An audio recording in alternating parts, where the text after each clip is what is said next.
Watch as I make this. I use some fluorescents, some blingets, and a few others. Had some fun. Hang on tight.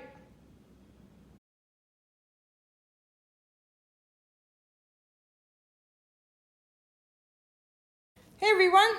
So I did a smash and spin the other day that turned out, well, let's just say it was very surprising and super cool. So I'm going to do another one. But this time, I think I'm going to try 2 of them. Why not? Got to change it up. So, all right, let me go ahead and get my other little board because I was also prepared.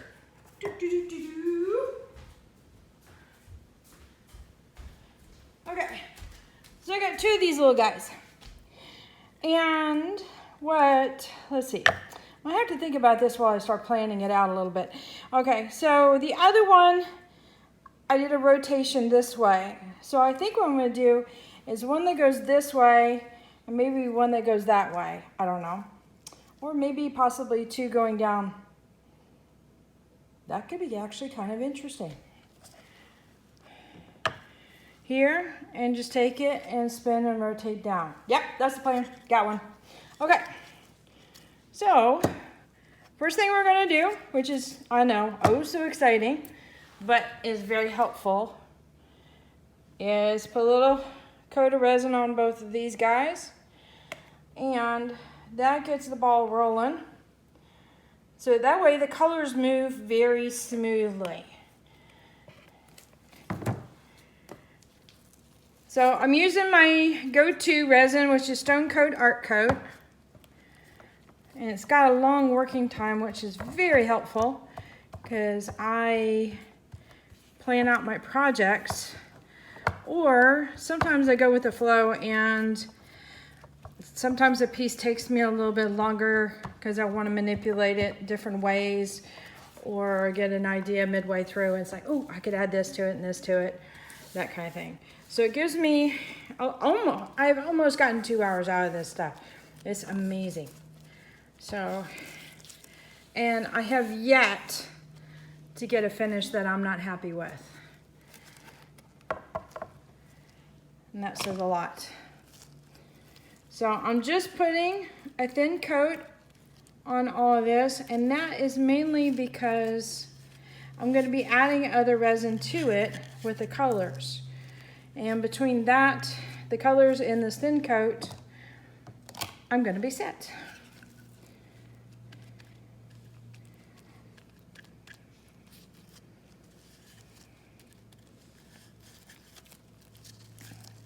So I put just a little bit on the sides to give it a varnished finished look. Gooey fingers. Let's see.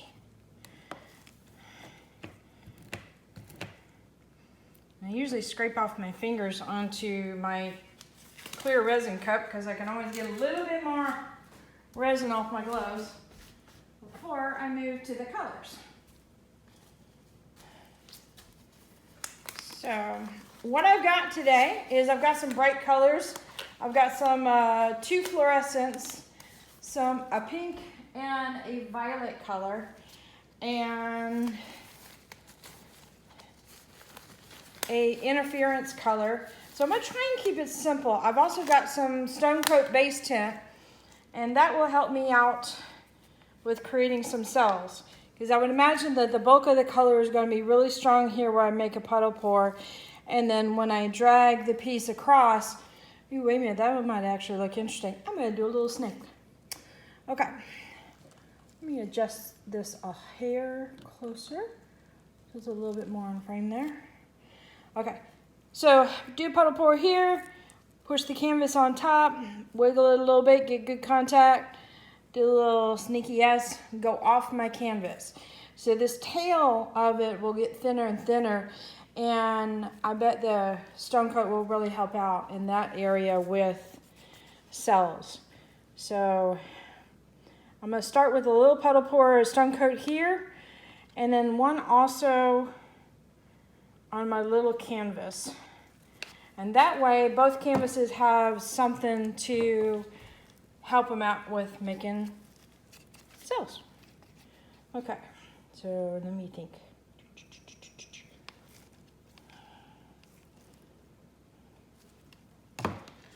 All right, change my mind. So I've got an interference color here that has a little bit of violet in it. I'm just going to put a little bit.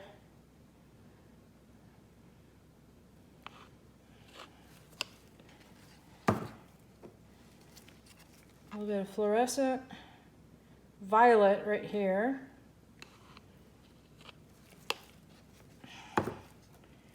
And fluorescent pink.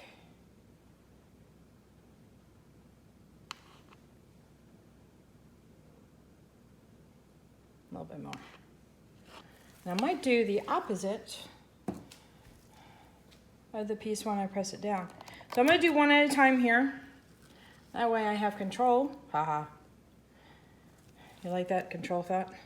Okay, so smush it down a little bit. You'll see some of the paint come out, and give a little bit of a wiggle so that way it has good contact. And what I'm going to do here is just keep turning and turning and turning as I go off. Oh, and there's hardly any color here. That's okay. If anything, these small canvases are a way of me painting with them, and I'm okay with that. So since this did so much color here and so little color here, don't be afraid to change up your plan a little bit. I'm going to do the reverse over here. Okay, so stone coat first.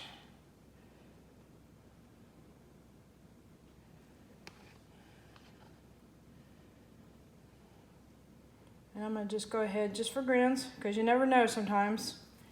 Resin always surprises you. And I'm going to keep doing a little bit of the interference color here right next to the white. But this time, I'm going to do the pink next. And the purple last.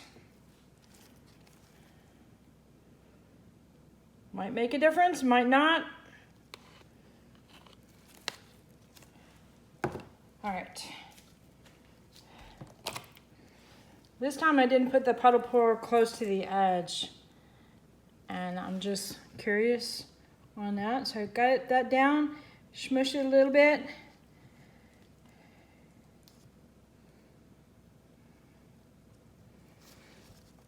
Trying to keep it fluid so I don't have any quickie stops. All right.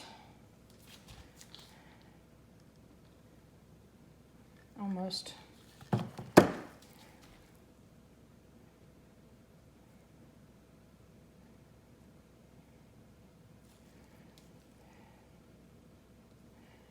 right, come on, color. There we go. All right, I think we're good.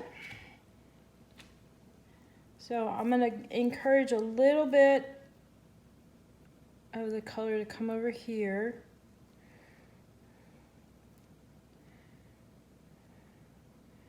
Or I should say the resin. Okay, I think we're good here. And let me clean off my hands, give it a torch, and I'll bring you in for a close-up, because you're probably going to see some cells develop as it's sitting there and as I give it a little bit of heat.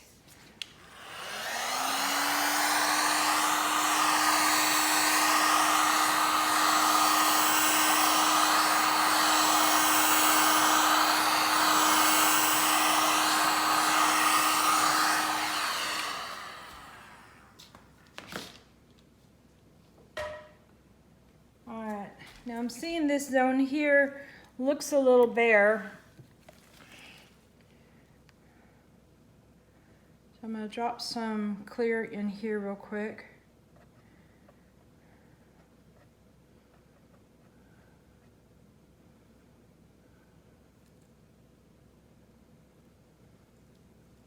Oh, I got that one on the first swipe.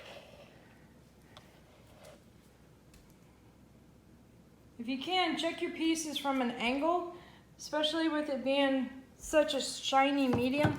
It makes it easier for seeing any debris, hairs, or even, lack of a better phrase, kind of a bald area where you might get a pit or no resin was adhered to that spot. All right, one little baby torch.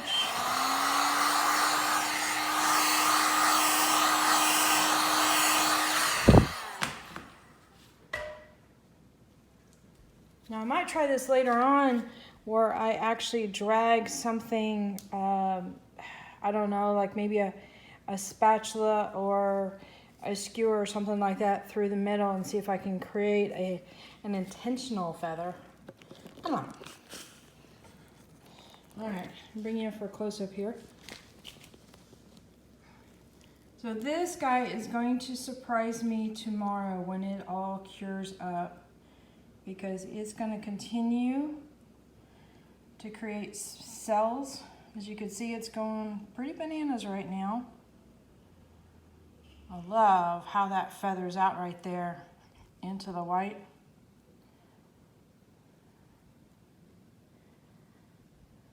And that purple and pink right there is really pretty. I love the surprises you get with resin. You kind of create your own plans, but resin has different ideas.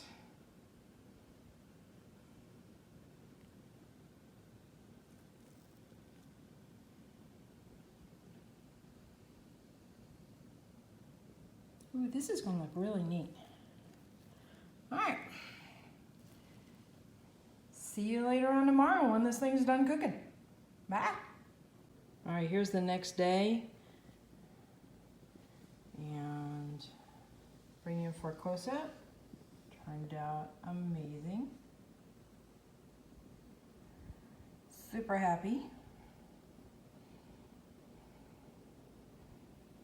So putting the stone coat base tint on the bottom creates a bed of cells. So if you do not want this many cells, don't put it on the bottom or use a white paste. You see a little wispies of white in there. Now I just left my board plain. I didn't do any painting on the board. So that's the color of the gesso, and you can see the white next to it. I think it's really interesting. Kind of reminds me of teeth.